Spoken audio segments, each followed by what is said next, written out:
Hi everyone, how are you my dear children? Hope you all are safe. So in last lecture we have discussed certain numericals based on your universal law of gravitation. So today we are going to start the Kepler's laws.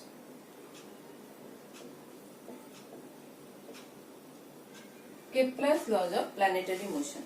Before jumping into this directly studies, we'll have a little bit of talk. What does it mean again?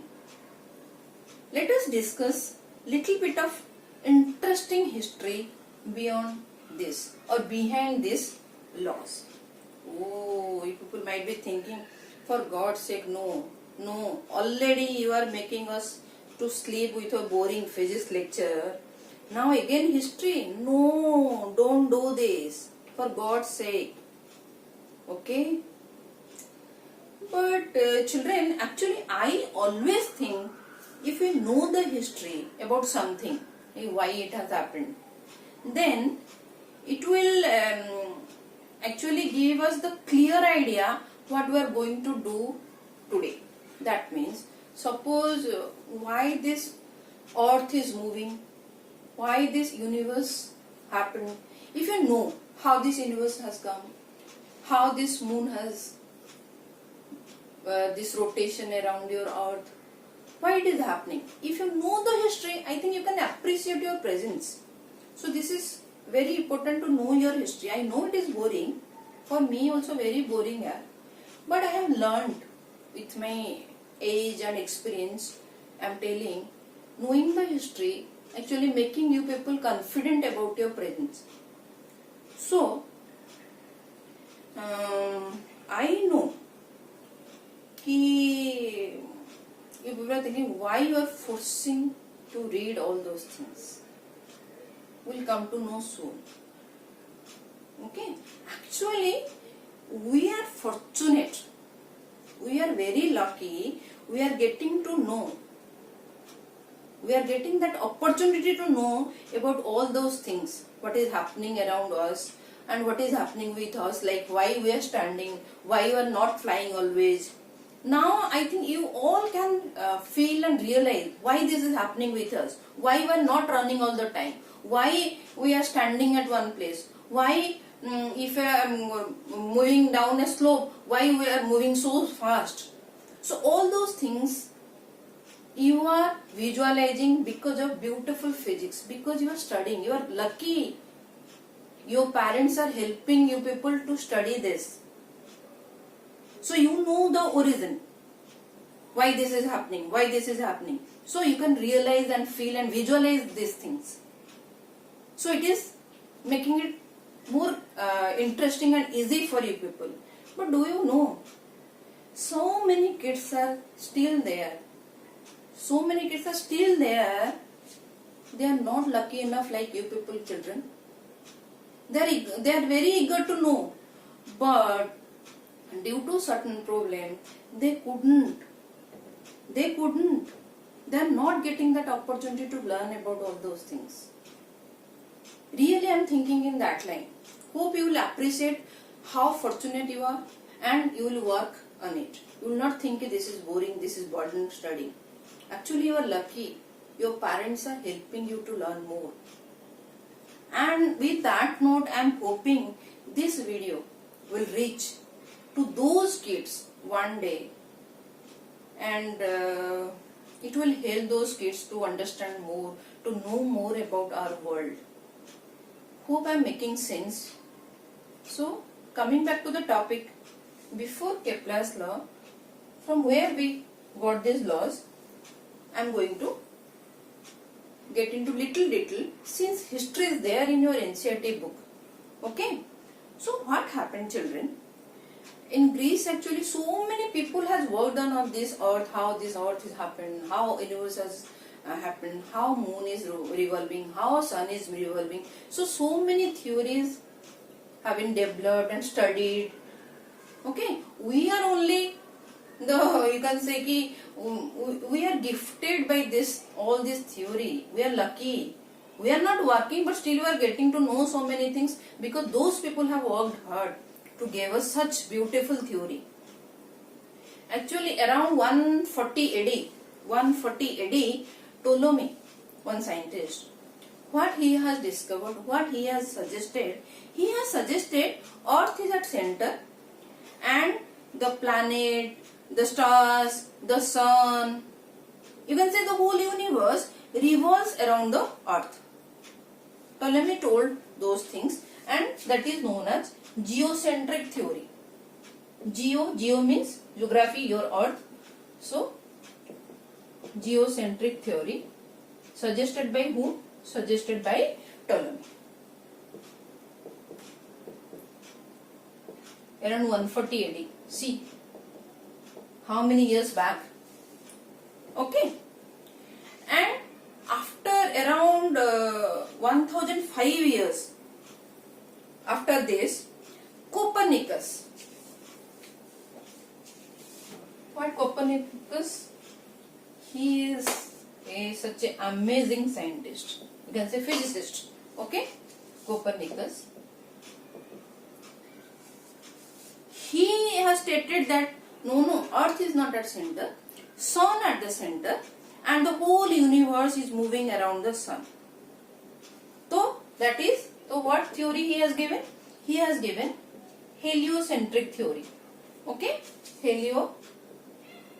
Heliocentric theory. You can say, or heliocentric system. What is helio in Greek words? Helio means actually sun. So he has suggested sun is at center and whole planets, universe, everything is moving around the sun but in circular motion. So here it will be sun and the planets will be moving around circular motion. That thing he has suggested. Okay? But if somebody is suggesting, that doesn't mean everybody will agree to that. Then comes into the picture. So many scientists come in between. But these are the, you can say, the landmark discovery, landmark statement. So, Tycho Brahe, what he has done? He told what Copernicus is telling, that is not true. He told moon is moving around Earth. And also, all the sun and other planet moves around the Earth. So, completely different theory he has given us, that is called Tychonic theory. Okay, Tychonic system. Clear, children? See how this history is making us to know how beautiful this history is. So he has suggested, no, what Copernicus is telling, that is not true. This is true. Moon is moving around the Earth and the sun and other planet also move around the Earth. Then after 100 years, Galileo came into the picture. And you know Galileo has discovered telescope. So with that telescope he has observed and he has actually supported Copernicus theory. So people have rejected Copernicus theory. Bechara Copernicus. But Galileo to no, what Copernicus is telling, he is correct. So he has actually supported Copernicus theory of this planetary motion. Then what happened? Where this Kepler came then? Actually, Kepler used all the observation by this Brahe. How? He was actually assistant of Brahe. So, what he has done? He has utilized all the information what he has studied. So Kepler is very smart.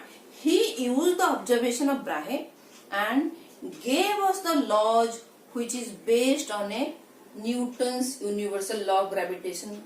That law already we have discussed. Clear, children? He told, no, what Brahe has observed, that is true. But you can say the study is not right. What we had concluded from that observation, that is not correct. So Kepler law, that's why you see how big that discovery is, how big that statement is. That's why it termed as Kepler's laws. Okay. So he gave this law, you can say around 400 years back. So he told actually these laws govern the motion of the planet around the sun. How the planet moves around the sun, this law explains. So these are known as Kepler's laws of planetary motion. Clear, children? Hope I am clear? Now we'll discuss first three laws. Today we are going to discuss first law, children.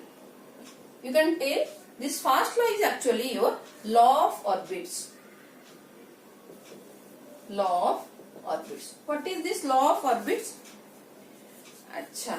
Before going to this law of orbits, we can first let me make you understand. You know circle. Everybody knows circle. Okay? If people know circle, let me clear this board. So what is law of orbits? First, little bit of math will do. So this is your circle and it is one center, and you can call this is one focus. Center is also known as focus. And in the case of ellipse, there are two centers. Okay, and you know this radius is same everywhere. The distance between from the center to the circumference, everywhere it is same. But here it is not like that. It is ellipse. And you people know what this is, like oval. Now more scientific, more mathematical term, this is called ellipse. And it has two focus, or you can say two centers. Clear, children? And you connect this. You connect this. Two centers. Clear? This is your. Okay? And two axes is it having. AB and CD. I'll name it as O. Okay? So two axes is there. And you can see this the major axis and CD is your minor axis. Clear, children? AB is known as major axis and CD is your minor axis. And what is this OB? OB is semi-major axis and OC is semi-minor axis. Okay? And these two centers, actually two focus. In plural you will call it foci. Foci. This is the plural of focus. Okay, children? You can also like understand this way. Actually this circle is the special case of ellipse. As you can see, these two centers, they will merge and they will give one center and your circle. Hope I am clear with little bit of math, because we are going to use this thing in second law. Okay. So what is your, come back to the physics. What is your first law? That is your law of orbits. Law of orbits very same, easy, yeah? Nothing great. Planets move in elliptical orbits around the sun. Suppose, can I clear it? Okay. See, this is your elliptical orbit. So two focus will be there. At one point, at one focal point, there will be sun and planet will be revolving around the sun in elliptical orbit. Okay, with the sun at any center, either here or here. Clear, children? What is your first law? Why this is called law of orbits? Nothing. Only orbit, how it is moving in an elliptical orbits. So first Kepler law is planet move in elliptical orbits around the sun with sun at one of the two foci of the elliptical orbit. And this sun will be at any one of the focus. Clear? Done? Understood? Hope you have understood this class. Nothing great today. Only little bit of history and very simple Kepler's first law. So in my next lecture, we are going to study Kepler's second law. Hope you have liked, you like this lecture rather. You like this lecture and will try to understand why I am telling you people, please study. Please concentrate. Please appreciate what you have. Your parents are thinking good about you. Realize it.